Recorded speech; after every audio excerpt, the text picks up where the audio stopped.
अस्सलाम वालेकुम, सत श्री अकाल, प्रणाम दोस्तों। एक पिंड पंजाब दा चैनल की टीम पहुंची है जी गुरुद्वारा ननकाना साहब, जिथे कि 552वें गुरपुरब दियां तैयारियां बिल्कुल अरूज ते है जी। अज नगर कीर्तन भी निकलना आ। साढ़े चढ़ते पंजाब तो आए हुए साढ़े वीर भरा साढ़े नाल आ।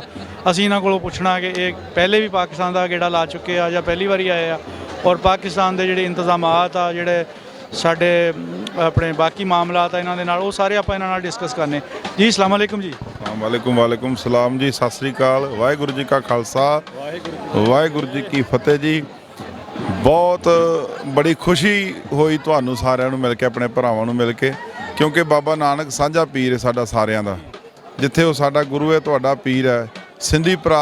सब तो वड्डी खुशी है भी मैं एक गल कहना भी मैनू इदां लगदा सी भी शायद सिखां दी कमी है पाकिस्तान 'च, पर जदों इन्हां सिंधी भरावां नूं वेखिया तो इदां लगा भी भाई सारे पाकिस्तान 'च बैठे हैं। इन्हां ने सिੱਖੀ बाबे नानक दी हर जगह ते बड़ी प्रफुल्लत है, बाबे नानक दी बड़ी किरपा है। तो गुरबाणी का एक शब्द है, अवल अल्लाह नूर पाया कुदरत के सब बंदे, एक नूर ते सब जग उपजया कौन भले को मंदे। बाबे नानक ने तो एकता की गल की, सांझीवालता की गल की। उन्होंने कहा भी अल्लाह वाहिगुरू एक है भाई, ਉਹਦਾ ਨਾਂ ਲਓ, ਉਹਦੇ ਨਾਲ ਜੁੜੋ, ਆਪਸ ਵਿੱਚ ਨਾ ਲੜੋ, ਆਪਸ ਵਿੱਚ ਜਾਤ ਬਰਾਦਰੀਆਂ ਦੇ ਨਾਂ ਤੇ ਨਾ ਲੜੋ। ਸਾਨੂੰ ਇੱਕ ਦਾ ਇੱਕ ਹੋਣ ਦਾ ਉਪਦੇਸ਼ ਜਿਹੜਾ ਨਾ ਉਹ ਬਾਬੇ ਨਾਨਕ ਨੇ ਦਿੱਤਾ। ਤੇ ਇਹ ਸਭ ਤੋਂ ਵੱਡੀ ਗੱਲ ਹੈ ਵੀ ਵਾਕਈ ਅਸੀਂ ਬਾਬੇ ਨਾਨਕ ਦੇ ਛੱਤ ਥੱਲੇ ਖੜੇ ਆ।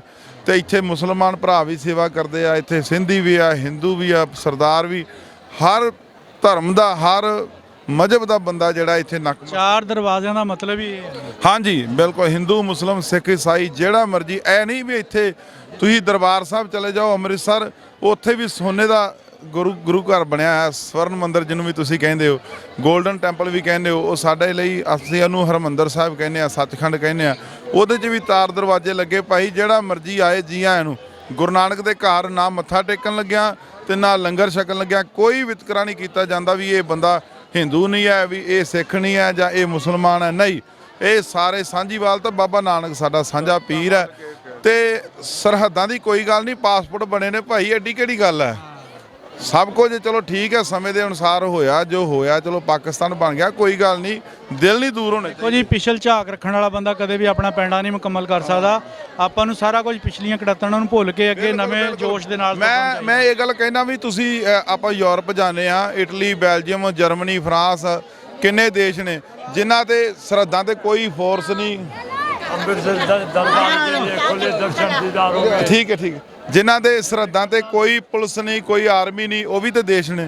तो असीं चाहुंदे आ भी इत्थों ही साडे अंदर जिहड़े वैर विरोध किते उपर तक कोई भी है सारे खत्म होण, ते असीं जफियां पा पा के उत्थों मिलीए, असीं आईए, क्योंकि साडा ते भाई दिल इत्थे वसदा।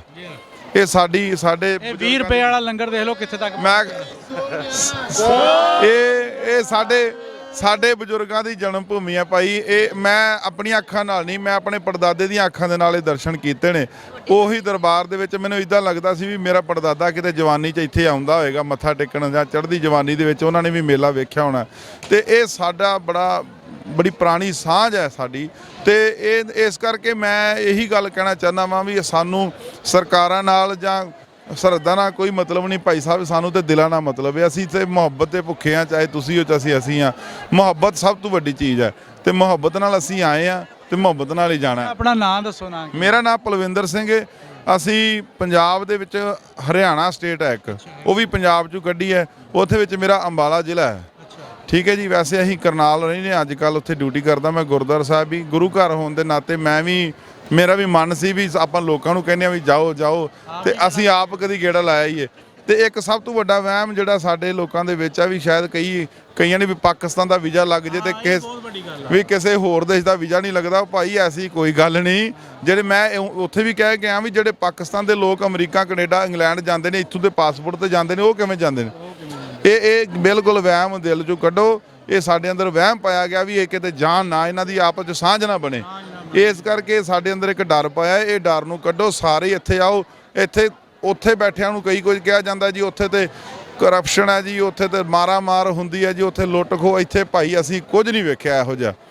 ਇੱਥੇ ਜਿਹੜੀ ਦੁਕਾਨ ਤੇ ਚਲੇ ਜਾਈਏ ਉਹ ਧੱਕੇ ਨਾਲ ਹੀ ਕਹਿੰਦਾ ਵੀ ਆਹ ਖਾ ਕੇ ਜਾਓ, ਆਹ ਲੈ ਕੇ ਜਾਓ, ਧੱਕੇ ਨਾਲ ਹੀ ਜੱਫੀਆਂ ਪਾ ਪਾ ਕੇ। ਮੈਂ ਤੇ ਕੱਲ ਦਾ ਮੇਰੇ ਨਾਲ ਘੱਟੋ ਘੱਟ ਵੀ ਮੁਸਲਮਾਨ ਭਰਾਵਾਂ ਨੇ ਕੋਈ ਘੱਟੋ ਘੱਟ ਵੀ 100 ਫੋਟੋ ਖਿਚਾ ਲਈ ਹੋਣੀ। ਪਿਆਰ ਦੇ ਨਾਤੇ ਆ, ਮੁਹੱਬਤ ਦੇ ਨਾਤੇ। ਮੇਰਾ ਉਹਨਾਂ ਨਾਲ ਕੋਈ ਨਾਤਾ ਨਹੀਂ, ਸਿਰਫ ਇੱਕ ਮੁਹੱਬਤ ਦਾ ਨਾਤਾ ਹੈ। ਤੇ ਮੈਂ ਮਿੱਟੀ ਦੀ ਮਹਿਕ ਹੈ। ਚਲੋ ਸੱਚੇ ਪਾਤਸ਼ਾਹ ਵਾਹਿਗੁਰੂ ਮਿਹਰ ਕਰੇ ਵੀ ਸ਼ਰਧਾ ਦਾ ਕੋਈ ਗੱਲ ਨਹੀਂ, ਜੇ ਮਨ ਦੇ ਵਿੱਚ ਪਿਆਰ ਹੋਵੇ ਤੇ ਸਾਰਾ ਕੁਝ। ਲੋਕ ਬਾਹਰਲੇ ਦੇਸ਼ਾਂ 'ਚ ਵੀ ਤੇ ਜਾਂਦੇ ਆ, ਤੇ ਐਡੀ ਵੱਡੀ ਗੱਲ ਨਹੀਂ, ਸਾਨੂੰ ਪਤਾ ਵੀ ਨਹੀਂ, ਫੀਲ ਹੀ ਨਹੀਂ ਹੋਇਆ ਵੀ ਅਸੀਂ, ਮੈਨੂੰ ਇਦਾਂ ਲੱਗ ਹੀ ਨਹੀਂ ਰਿਹਾ ਵੀ ਅਸੀਂ ਪਾਕਿਸਤਾਨ ਦੀ ਧਰਤੀ ਤੇ ਆ। ਤੇ ਇੱਥੋਂ ਦੇ ਪੰਜਾਬ 'ਚ ਉੱਥੇ ਪੰਜਾਬ 'ਚ ਕੋਈ ਫਰਕ ਨਹੀਂ, ਨਾ ਜ਼ਮੀਨਾਂ 'ਚ, ਨਾ ਦਿਲਾਂ 'ਚ, ਨਾ ਬੰਦਿਆਂ 'ਚ। ਤੇ ਵਾਹਿਗੁਰੂ ਅੱਲਾਹ ਤਾਲਾ ਮਿਹਰ ਕਰੇ, ਅਸੀਂ ਸਾਂਝੇ ਆ ਤੇ ਸਾਂਝੇ ਬਣ ਕੇ ਰਹੀਏ। ਬਹੁਤ ਵਧੀਆ ਪੈਗਾਮ ਦਿੱਤਾ ਜੀ, ਬਹੁਤ ਸ਼ੁਕਰੀਆ। ਸਰਕਾਰਾਂ ਨੂੰ ਵੀ ਇਹ ਬੇਨਤੀ ਹੈ ਵੀ ਚਲੋ ਠੀਕ ਹੈ, ਤੁਹਾਡੇ ਮਨ ਵਿੱਚ ਕੋਈ ਮਨ ਮਿਟਾਵ ਹੋਵੇਗਾ ਭਾਈ ਸਾਹਿਬ, ਪਰ ਗੁਰੂ ਘਰ ਵਾਸਤੇ, ਸਾਡੇ ਵਾਸਤੇ ਕੋਈ ਮਨ ਮਿਟਾਵ ਨਾ ਰੱਖੋ। ਸਾਨੂੰ ਜਿਹੜੇ ਆਉਣਾ ਚਾਹੁੰਦੇ ਨੇ ਉਹਨਾਂ ਨੂੰ ਆਣ ਦਿਓ, ਜਿਹੜੇ ਉਧਰ ਜਾਣਾ ਚਾਹੁੰਦੇ ਨੇ ਉਹਨਾਂ ਨੂੰ ਜਾਣ ਦਿਓ। ਆਪਸ ਗੁਰੂ ਘਰ ਦੇ ਦਰਸ਼ਨਾਂ ਲਈ ਸਾਰਿਆਂ ਨੂੰ ਜਾਣ ਦਿਓ। ਮਿਹਰਬਾਨੀ ਜੀ। पाकिस्तान गवर्नमेंट दी हमारे को बाबे नानक के मेले में इतनी सपोर्ट है कि हमारे को ऐसे लग रहा है कि माहौल यूरोप और पाकिस्तान में कोई फ़र्क नहीं हो रहा है।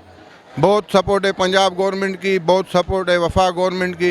हमारे को ऐसे महसूस हो रहा है कि हम यूरोप में घूम रहे हैं। मैं आपका केड़ी जगह तो हैं जी? हम सिंध से आए, सांगड़ ज़िले से। बड़ी सेवा है। हाँ, हमारे को माहौल हमने पूरी दुनिया घूमी है, माहौल ऐसे देख रहे हैं कि यूरोप और पाकिस्तान में कोई फ़र्क नहीं। ਅੱਛਾ, ਇੱਕ ਚੀਜ਼ ਜਿਹੜੀ ਮੈਂ ਤੁਹਾਨੂੰ ਪੁੱਛਣਾ ਚਾਹਾਂਗਾ, ਉਹ ਅਕਸਰ ਸਾਡੇ ਚੜ੍ਹਦੇ ਪੰਜਾਬ ਤੋਂ ਜਿਹੜੇ ਸਾਡੇ ਵੀਰ ਭਰਾ ਉਹ ਸਾਨੂੰ ਪੁੱਛਦੇ ਆ ਕਿ ਜਿਹੜੀ ਉੱਥੇ ਮਾਈਨੋਰਿਟੀ ਰਹਿ ਰਹੀ ਆ, ਉਹਨਾਂ ਨੂੰ ਪੁੱਛੋ ਕਿ ਤੁਹਾਡਾ ਮਿਆਰੇ ਜ਼ਿੰਦਗੀ ਉੱਥੇ ਕੀ ਆ ਪਾਕਿਸਤਾਨ ਦੇ ਵਿੱਚ। बहुत बढ़िया चल रहा है, बहुत बढ़िया। ਕਿਸੇ ਕਿਸਮ ਦੀ ਕੋਈ ਪਰੇਸ਼ਾਨੀ, ਕੋਈ ਮਸਲਾ? नहीं जी, अभी कानून बहुत सख्त हो रहा है, बहुत मज़ा आ रहा है। हाँ, कानून सख्त हो रहा है, मुल्क चलता है कानून से। हाँ, अभी कानून जैसे ही बन रहा है, बहुत मज़ा आ रहा है। ਦੇਖੋ ਜੀ, ਕਾਨੂੰਨ ਦੀ ਪਾਸਦਾਰੀ ਹੋਏਗੀ ਤਾਂ ਫਿਰ ਉਹਦੇ ਵਿੱਚ ਆਪੇ ਤਹੱਫਜ਼ ਵੀ ਤੁਹਾਨੂੰ ਉਹਦੇ ਹਿਸਾਬ ਨਾਲ ਮਿਲਣਾ ਹੀ ਆ। ਤੇ ਉਮੀਦ ਕਰਦੇ ਹਾਂ ਜੀ ਸਾਡੇ ਜਿਹੜੇ ਆਉਣ ਵਾਲੇ ਬਾਕੀ ਵੀਰ ਭਰਾ ਉਹਨਾਂ ਦੀ ਵੀ ਗੱਲਬਾਤ ਤੁਹਾਡੇ ਸਾਹਮਣੇ ਕਰਾਂਗੇ ਜੀ। ਸਾਡੇ ਨਾਲ ਜੁੜੇ ਰਹੋ ਜੀ, ਬਹੁਤ ਸ਼ੁਕਰੀਆ ਜੀ। ਨਨਕਾਣਾ ਸਾਹਿਬ ਆਏ ਹੋਏ ਯਾਤਰੀਆਂ ਦੇ ਨਾਲ ਮੁਲਾਕਾਤ ਦਾ ਸਿਲਸਿਲਾ ਜਾਰੀ ਆ ਜੀ। ਮੁਕਤਸਰ ਸਾਹਿਬ ਤੋਂ ਵੀ ਆਏ ਹੋਏ ਬੰਦੇ ਸਾਡੇ ਨਾਲ ਆ। ਇਹ ਜਵਾਨ ਆ ਮਾਸ਼ਾਅੱਲਾ ਜੀ, ਇਹਨਾਂ ਨੂੰ ਕੋਈ ਡਰ ਨਹੀਂ ਹੈਗਾ ਕਿ ਸਾਡਾ ਅਗਰ ਪਾਕਿਸਤਾਨ ਦਾ ਵੀਜ਼ਾ ਲੱਗ ਗਿਆ ਤੇ ਕਹਾਂ ਕਿਸੇ ਹੋਰ ਮੁਲਕ ਦਾ ਨਹੀਂ ਲੱਗੇਗਾ। ਯਕੀਨਨ ਇਹਨਾਂ ਦਾ ਲੱਗੇਗਾ ਵੀਜ਼ਾ। ਇਹਨਾਂ ਨਾਲ ਵੀ ਗੱਲਬਾਤ ਕਰਦੇ ਜੀ। ਸਤਿ ਸ਼੍ਰੀ ਅਕਾਲ ਜੀ। ਸਤਿ ਸ਼੍ਰੀ ਅਕਾਲ ਵੀਰ ਜੀ। ਆਪਣਾ ਨਾਮ ਕੀ ਹੈ ਜੀ? ਮੇਰਾ ਨਾਮ ਹਰਜਿੰਦਰ ਸਿੰਘ ਹੈ ਜੀ, ਪਿੰਡ ਰੁਪਾਣਾ, ਜ਼ਿਲ੍ਹਾ ਸ੍ਰੀ ਮੁਕਤਸਰ ਸਾਹਿਬ। ਅੱਛਾ ਜੀ। ਹਾਂਜੀ। ਤੇ ਦੇਖੋ ਮੈਂ 3 ਸਾਲ ਤੋਂ ਅਪਲਾਈ ਕਰ ਰਿਹਾ ਸੀ, ਮੇਰਾ 3 ਵਾਰ ਪਹਿਲਾਂ ਰਿਜੈਕਸ਼ਨ ਹੋਈ ਆ। ਇਸ ਵਾਰ ਮੈਂ ਖੁਦ ਗਿਆ, ਜਾ ਕੇ ਵੀਜ਼ਾ ਅਫਸਰ ਨੂੰ ਬੇਨਤੀ ਕੀਤੀ ਕਿ ਸਰ ਜ਼ਰੂਰੀ, ਤਾਂ ਉਹਨੇ ਮਤਲਬ ਮੇਰੀ ਬੇਨਤੀ ਮੰਨੀ ਤੇ ਮੈਨੂੰ ਵੀਜ਼ਾ ਮਿਲਿਆ। ਇੱਦਾਂ ਦੀ ਜਿਹੜੀ ਤੁਸੀਂ ਗੱਲ ਕਰ ਰਹੇ ਹੋ ਕਿ ਨੌਜਵਾਨ ਆਏ ਨੇ ਤੇ ਕੋਈ ਡਰ ਵਾਲੀ ਗੱਲ, ਸਾਡੇ ਮਨ 'ਚ ਇੱਦਾਂ ਦੀ ਕੋਈ ਵੀ ਡਰ ਨਹੀਂ ਹੈਗਾ। ਅਗਰ ਪਾਕਿਸਤਾਨ ਦੀ ਮੋਹਰ ਦਾ ਕੋਈ ਇੰਨਾ ਹੀ ਫਰਕ ਪੈਂਦਾ ਹੋਵੇ, ਸਟੈਂਪ ਲੱਗੀ ਦਾ, ਤਾਂ ਫਿਰ ਖੁਦ ਪਾਕਿਸਤਾਨੀ ਨੂੰ ਅਮਰੀਕਾ ਤੇ ਕੈਨੇਡਾ ਵਾਲੇ ਵੀਜ਼ਾ ਕਿਉਂ ਦਿੰਦੇ ਆ? ਠੀਕ ਹੈ ਨਾ। ਹਾਂਜੀ, ਬਹੁਤ। ਦੇਖੋ ਸਾਡੇ ਪਰਿਵਾਰ ਦੇ ਬਹੁਤ ਸਾਰੇ ਮੈਂਬਰ ਉੱਧਰ ਕੈਨੇਡਾ ਰਹਿੰਦੇ ਆ, ਮੈਂ ਖੁਦ ਵੀ ਜਾਣਾ। ਪਹਿਲਾਂ ਬਾਬੇ ਨਾਨਕ ਦਾ ਅਪਲਾਈ ਕੀਤਾ, ਹੁਣ ਉੱਧਰ ਜਾ ਕੇ ਅਪਲਾਈ ਕਰੂੰਗਾ। ਹਾਂਜੀ, ਤਵੱਕਲ ਦੀ ਗੱਲ ਆ ਨਾ, ਤੁਹਾਡਾ ਮਤਲਬ ਯਕੀਨ ਪੁਖਤਾ ਹੈ ਇਸ ਗੱਲ ਦੇ ਵਿੱਚ ਕਿ ਨਹੀਂ ਇਹ ਫਰਕ ਨਹੀਂ ਪੈਂਦਾ, ਲੇਕਿਨ ਉਹ ਏਜੰਟਾਂ ਦੀਆਂ ਗੱਲਾਂ ਬਾਤਾਂ ਆ। ਹਾਂਜੀ। ਅੱਛਾ, ਤੁਸੀਂ ਇਹ ਦੱਸੋ ਵੀ ਪਹਿਲੀ ਵਾਰੀ ਆਏ ਹੋ? ਹਾਂਜੀ, ਮੈਂ ਪਹਿਲੀ ਵਾਰ ਆਇਆ ਜੀ। ਤੇ ਕਿੱਦਾਂ ਲੱਗਾ? ਇੱਕ ਦਿਮਾਗ 'ਚ ਸੋਚ ਹੁੰਦੀ ਆ ਪਾਕਿਸਤਾਨ ਜਾਣਾ ਆ ਤੇ ਇੱਥੇ ਪਹੁੰਚ ਕੇ ਵੀ ਕੀ? ਹਾਂਜੀ, ਉਹ ਸਾਰੀ ਸਾਨੂੰ ਆਪਣੀ ਜਿਹੜੀ ਇੱਕ ਤੁਹਾਡੇ ਅੰਦਰ ਦੀ ਕੈਫੀਅਤ ਸੀ ਨਾ, ਸਿਚੁਏਸ਼ਨ, ਉਹ ਦੱਸੋ ਜੀ। ਸਿਚੁਏਸ਼ਨ ਮੈਂ ਤੁਹਾਨੂੰ ਸ਼ਾਰਟ 'ਚ ਦੱਸਦਾ ਜੀ। ਜਦੋਂ ਅਸੀਂ ਉੱਧਰੋਂ ਇੰਡੀਆ ਤੋਂ ਐਂਟਰੀ ਕੀਤੀ ਇੱਧਰ ਪਾਕਿਸਤਾਨ ਵੱਲ, ਤੇ ਐਂਟਰੀ ਕਰਦਿਆਂ ਸਾਰ ਸਾਨੂੰ ਸਗੋਂ ਅਸੀਂ ਉੱਧਰ ਖੜੇ ਥੱਕੇ ਹੋਏ ਸੀ, ਕਿਉਂਕਿ ਅਸੀਂ ਰਾਤ ਦੇ ਉੱਧਰ ਆਏ ਹੋਏ ਸੀ ਬਾਰਡਰ 'ਤੇ। ਇੱਧਰ ਅਸੀਂ ਐਂਟਰੀ ਕਰਦਿਆਂ ਸਾਰ ਸਾਨੂੰ ਇੰਨਾ ਕੁ ਵਧੀਆ ਲੱਗਿਆ, ਇੰਨਾ ਕੁ ਵਧੀਆ ਪ੍ਰੇਮ ਪਿਆਰ, ਜਿੰਨੇ ਵੀ ਸਾਡੇ ਨਾਲ ਆਫਿਸਰਸ, ਜਿਹੜੇ ਕੋਈ ਫੌਜ ਦੇ ਬੰਦੇ ਸਨ, ਪੁਲਿਸ ਦੇ ਬੰਦੇ ਸਨ, ਇੰਨੀ ਵਧੀਆ ਲੈਂਗੁਏਜ ਤੇ ਉਹਨਾਂ ਨੇ ਸਾਡਾ ਆਓ ਭਗਤ ਕੀਤੀ, ਮਿੱਠੀ ਬੋਲੀ, ਔਰ ਸਾਨੂੰ ਬਾਰਡਰ ਕ੍ਰਾਸ ਕਰਦਿਆਂ ਸਾਰੀ ਚਾਹ ਪਾਣੀ ਲੰਗਰ ਸਾਰਾ ਕੁਛ A to Z ਸਾਨੂੰ ਮੁਹੱਈਆ ਕਰਾਇਆ। ਸਾਨੂੰ 2 ਇੰਚ ਵਾਰ ਸਾਨੂੰ ਤੁਰ ਕੇ ਨਹੀਂ ਜਾਣਾ ਪਿਆ ਜੀ, ਸਾਡੇ ਵਾਸਤੇ ਉਹਨਾਂ ਨੇ ਸਾਧਨ ਮੰਗਾਏ ਗਏ। ਠੀਕ ਹੈ ਜੀ। ਸਾਨੂੰ ਅੱਜ ਤੱਕ, ਕੱਲ੍ਹ ਅਸੀਂ ਸੱਚਾ ਸੌਦਾ ਦਾ ਇੱਥੇ ਸੱਚਾ ਸੌਦਾ ਸਾਹਿਬ ਗਏ ਸੀ ਗੁਰੂ ਸਾਹਿਬ, ਉੱਥੋਂ ਤੱਕ ਵੀ ਕੋਈ ਵੀ ਮੁਸ਼ਕਿਲ ਨਹੀਂ ਆਈ। ਛੋਟੇ ਬੱਚੇ ਸਾਨੂੰ ਬਾਏ ਬਾਏ ਕਰਦੇ, ਪਿੰਡਾਂ ਵਿੱਚ ਦੀ ਜਦੋਂ ਆਸੇ ਪਾਸੇ ਜਦੋਂ ਬੱਸਾਂ ਲੰਘਦੀਆਂ, ਲੋਕਾਂ ਦੇ ਵਿੱਚ ਉਤਸ਼ਾਹ ਦੇਖਣ ਨੂੰ ਮਿਲਦਾ ਹੈ। ਤੁਹਾਡੀ ਪਗੜੀ ਨੂੰ ਸਲਾਮ ਆ ਜੀ। ਜੀ, ਬਹੁਤ ਧੰਨਵਾਦ ਜੀ। ਹਾਂਜੀ, ਤੁਹਾਨੂੰ ਜੋ ਮੁਕਾਮ ਆ, ਮੇਰਾ ਨਹੀਂ ਖਿਆਲ ਕਿ ਦੁਨੀਆ ਦੇ ਕਿਸੇ ਵੀ ਮੁਲਕ ਦੇ ਵਿੱਚ ਜਾਂ ਕਿਸੇ ਵੀ ਪਿੰਡ ਵਿੱਚ, ਕਿਸੇ ਵੀ ਖਿੱਤੇ ਵਿੱਚ ਤੁਹਾਨੂੰ ਪਗੜੀ ਵਾਲਿਆਂ ਨੂੰ ਕੋਈ ਹੋਰ ਜਗ੍ਹਾ ਤੇ ਇੰਨਾ ਪਿਆਰ ਮਿਲੇ ਜਿੰਨਾ ਪਾਕਿਸਤਾਨ, ਜਿੰਨਾ ਇੱਥੇ ਮਿਲਦਾ। ਇਹਦੇ 'ਚ 2 ਗੱਲਾਂ ਜੀ, ਕਿਉਂਕਿ ਇੱਕ ਤਾਂ ਇਹ ਪਗੜੀ ਵੀ ਅਸਲ 'ਚ ਬਾਬਾ ਨਾਨਕ ਸਾਹਿਬ ਦੀ ਮਿਹਰ ਹੈ ਜੀ, ਤੇ ਉਹਨਾਂ ਦੇ ਕਰਕੇ, ਔਰ ਦੂਜੀ ਇੱਕ ਆਪਣੀ ਆਪਸ ਵਿੱਚ ਸਾਂਝ ਹੈ, ਜਿਹੜੀ ਆਪਾਂ 1 ਤੋਂ 2 ਹੋਏ ਸੀਗੇ, ਤਾਂ ਇਸ ਕਰਕੇ ਆਪਣੀ ਉਹ ਸਾਂਝ ਹੈ ਜਿਹਦੇ ਕਰਕੇ ਆਪਾਂ ਇੱਕ ਦੂਜੇ ਨੂੰ ਇੰਨਾ ਚਾਹੁੰਦੇ ਹਾਂ। ਇੱਕ ਆਪਣੀ ਮਾਂ ਬੋਲੀ ਪੰਜਾਬੀ ਹੈ, ਆਪਾਂ ਨੂੰ ਮੋਹ ਆਉਂਦਾ ਇੱਕ ਦੂਜੇ ਦੀ ਭਾਸ਼ਾ ਦੇ ਵਿੱਚੋਂ, ਇਸ ਕਰਕੇ ਜੀ। ਆਪਣੇ ਜਿਹੜੇ ਵਟਕੇ ਸੀ ਪਾਕਿਸਤਾਨ 'ਚ ਗਏ ਸੀ ਜਾਂ ਉੱਥੋਂ ਦੇ ਹੀ ਆ? ਨਹੀਂ, ਸਾਡੇ ਵਡੇਰੇ ਉੱਥੋਂ ਦੇ ਸੀਗੇ। ਹਾਂਜੀ, ਵੈਸੇ ਸਾਡੇ ਆਂਢ ਗੁਆਂਢ ਬਹੁਤ ਸਾਰੇ ਘਰ ਹੈਗੇ ਜਿਹੜੇ ਇੱਧਰੋਂ ਗਏ ਸੀਗੇ ਤੇ ਉਹ ਤਕਰੀਬਨ ਹਰ ਸਾਲ ਆਉਂਦੇ ਵੀ ਇੱਥੇ, ਆਪਣੇ ਪਿੰਡ ਵੀ ਦੇਖ ਕੇ ਜਾਂਦੇ ਆ, ਗੁਰਦੁਆਰਾ ਸਾਹਿਬ ਆਉਂਦੇ ਆ। ਹਾਂਜੀ। ਕੀ ਸੁਨੇਹਾ ਦਿਓਗੇ ਜਾ ਕੇ?